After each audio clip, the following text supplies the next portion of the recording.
Hey, Stoney here with another game of Mechabellum. If you ever wonder if a 8-gun race can beat a boat, this is a game for you. Let's go.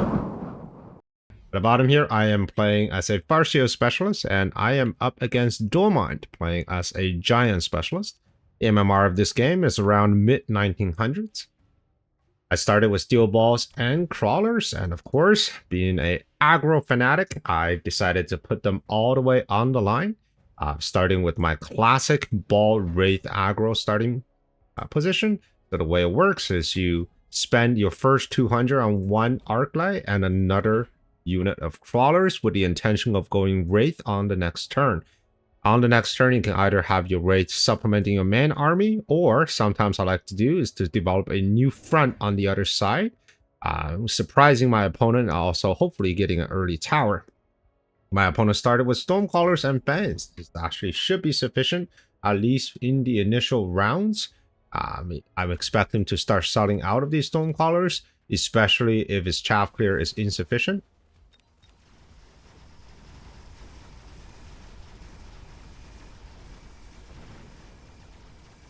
Alright, round one is going well for me. I'm actually getting to the tower with plenty of units left.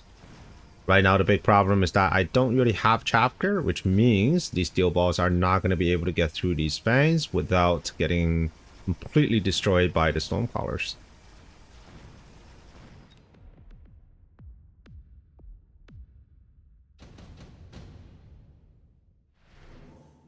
Round two, we actually get a free wraith, and of course, we're going to take the free wraith. For my opponent, he can also take the wraith, or he can take the scorpion. I think both are good options. If you take the wraith, then you don't have to add too much chaff clear, and you can potentially just chaff up even harder. If you don't take the wraith, then maybe put down arc lights, but then you have to worry about marksman. So I think the wraith is probably going to be the best choice for my opponent. All right, so with the wraith, I am developing over on the right here. So that's going to be my first expansion. I'm also distracting the crawlers with a bunch of flanks. So what I'm hoping to achieve on the left-hand side is for my entire army to engage a army that consists mostly just Stormcrawlers and Fangs, because the crawlers will be distracted, while my right-hand side is running into my opponent. Alright, my opponent did pick up the Wraith and decided to add even more chaff here. Now we're just going to have to see, because the Wraith, in a Wraith versus Wraith battle, whatever distraction that you can get is going to determine who will win the game. And I do have the slightly tankier unit of the steel balls, where my opponent mostly has just chaff and Stormcrawlers. So I'm hoping at the end of the round here, my steel balls will provide a bit of tanking, allowing my wraiths to get that very crucial few shots in. Let's see if this happens.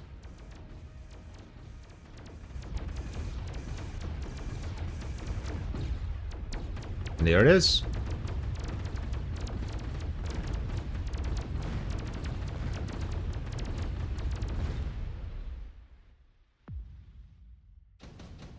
Alright, round 3 being the Farseer spec, I do get the Farseer, and we have some very interesting cards. Heavy Armor gets instant pick. Heavy Armor is great for your balls, it's also great for your wraiths. Now in this case, thinking maybe putting them on the wraiths. Right now it's going to be more of a wraith versus wraith battle, and I do intend to win those exchanges. But having them on the wraith makes a little bit more sense.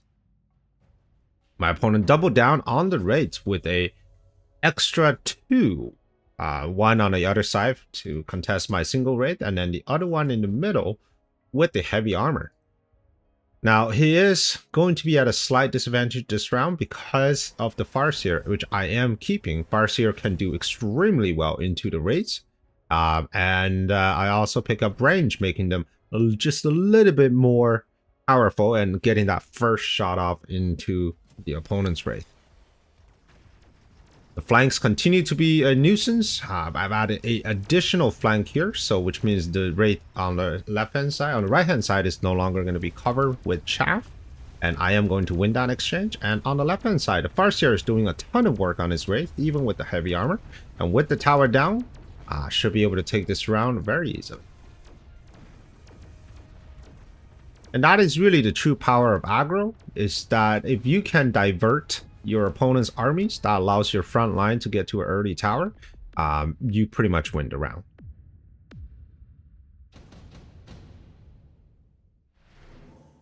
Round 4, we got some interesting cards here. Subsidized Steel Ball gets instant picked by me. For my opponent, I think Steel Ball is interesting. Mass-produced Sledges is also very interesting. Sledges do really well against Steel Balls if you put them vertically, and with mass-produced Sledges, you can essentially use them as chaff, and they're way better than your regular chaff of Crawlers and Fans because of the existence of Wraith. So I would love to see my opponent take this card because that would have stopped my aggro right in its track. Now let's talk about the Subsidized Steel Ball a little bit. Steel Ball on its own is already excellent into what I'm playing, which is a variation of Wraith Ball. Steel Balls are very tanky, and its primary role in this composition is to absorb damage. At some point, I might want to pick up armor, but with Subsidized Steel Ball, and remember, Subsidized Steel Ball simply reduces the cost of the Steel Ball, does not affect the stats at all. So it's not like it's mass-produced. So these are just regular Steel Balls. But at the cost of 150, you can actually make it even better at tanking by taking Mechanical Division. So a Mechanical Division produces 5 crawlers for every dead Steel Ball, which means for 150, you get a full squad of Steel Ball, and you get a full squad of crawlers. That's a really good deal. And that's what I'm going to do. So why spend 100 on the crawlers, which will just get instant destroyed by my opponent's Wraith? Instead, why don't we just buy 150 Steel Balls that comes with a free pack of crawler? Alright, my opponent took Degen. Degen is a very good surprise tactic for round 1, but once you get through that first round and you have a pretty viable answer to it, then it's not as... even with the Degen, I feel like the combination of my Farseer and my Wraith on the side should be able to win, but no, not when there's a flanking crawler on the side. My opponent did take Replicate, which means whatever crawler that was there defending the tower was not able to. So yeah, 2 surprise tech in 1 round. We got Replicate and Degen being. So a bit of a tempo swing in my opponent's favor.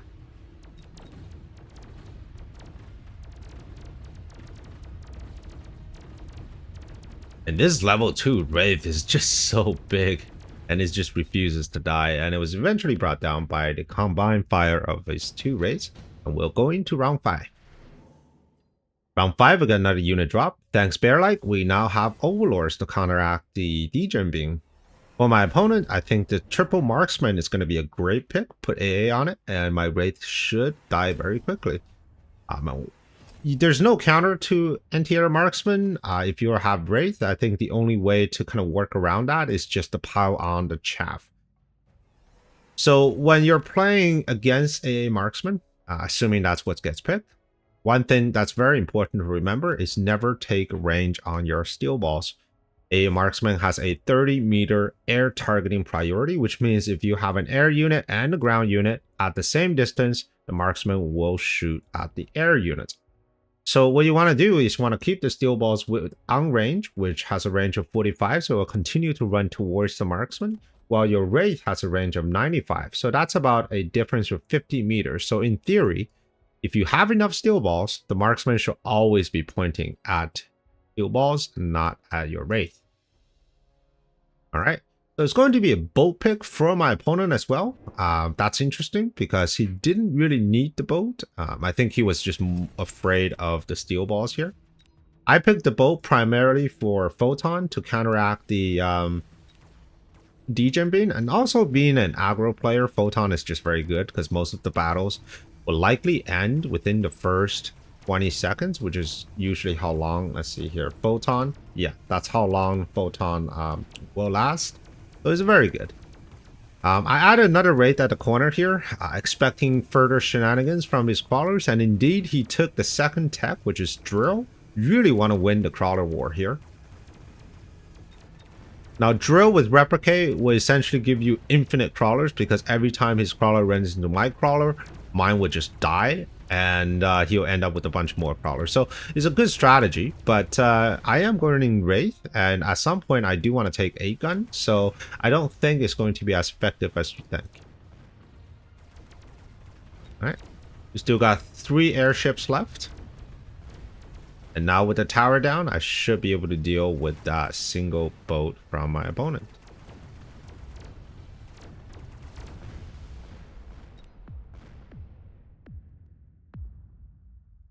Alright, now faced with these really big replicating crawlers, I think I'm going to change the strategy into how I build my chaff lines. Now remember, earlier we talked about these super cheap 150 supply steel balls, and that is still what I'm going to do.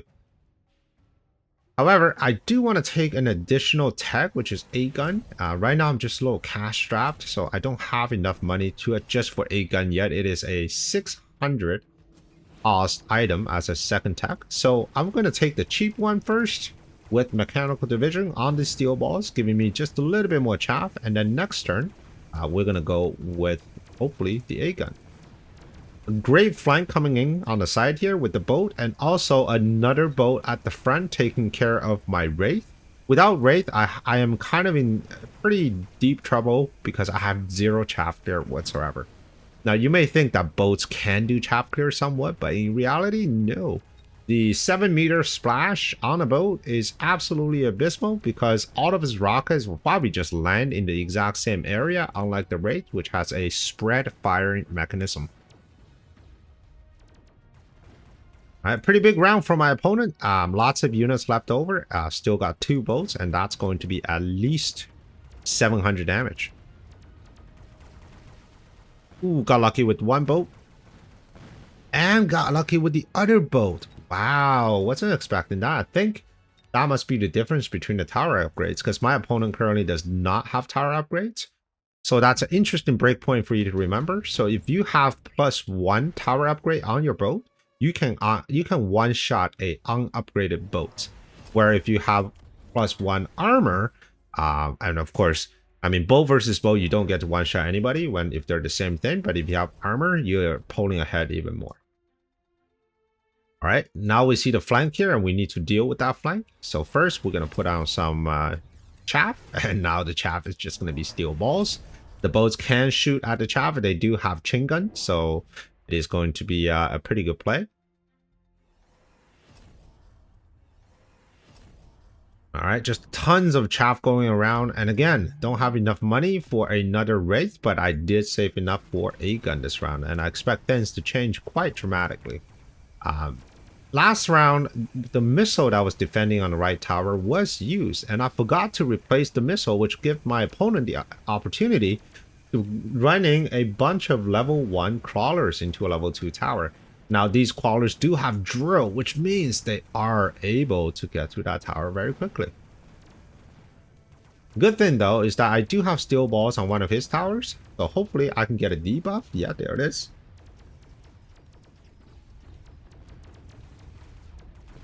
Alright, my level 1 Wraith is just trying to make it happen, but unfortunately that is not going to be the case. My level 3 Wraiths, though, with the heavy armor, should be able to deal with these level 2 boats. Now, 8-gun on a Wraith is pretty good in terms of damage output against the boat. However, Wraith at the same level does have less health than a boat, which means if you're fighting a boat using your Wraith, you will need to have more chaff than your opponent, otherwise you're not going to win that exchange. Now, personally, I do really like 8-gun Wraiths because unlike the boat, which needs to be supported with other chaff clear units, 8-gun Wraiths can essentially do it all. It can do chaff, it has enough damage to challenge boats, all it needs is a bit of cover, and it can get it done, which is why the Wraith Steel Ball combination is so potent, because Steel Ball, being a medium-sized unit, can take a ton of punishment, and with Mech Div, is going to just keep generating new chaff after his death. So think of them as almost like Space Marines from the Warhammer universe, right? So you go up there, you fight, and then you get killed, and then you get put into the Dreadnought. Sort of the other way around. So we got Dreadnought first, Dreadnought gets killed, the Space Marine pops out. I know this is entirely lore inaccurate, but just humor me. We got double nuke here on the left-hand side. So nuke was picked for both players this round. Whenever you see a nuke being offered, always assume that is going to happen. So most of my units are in the air, and I've decided, you know what? There's no way you're going to put a nuke on my weak side. You're definitely going to put a nuke on my strong side, and I'm just going to evacuate half of my army over to the other side. You're either going to chase me, or you're going to try to run for the tower, and I don't think you have enough time to run to the tower. And there goes pretty much all his army, and I have pretty much all my army left over. And this should be game.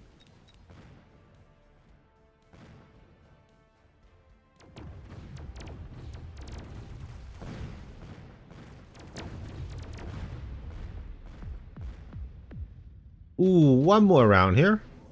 Unit drop, I think Mustangs is a good pick. Mustangs is a great unit to both serve as a chaff and also a bit of a chaff clear.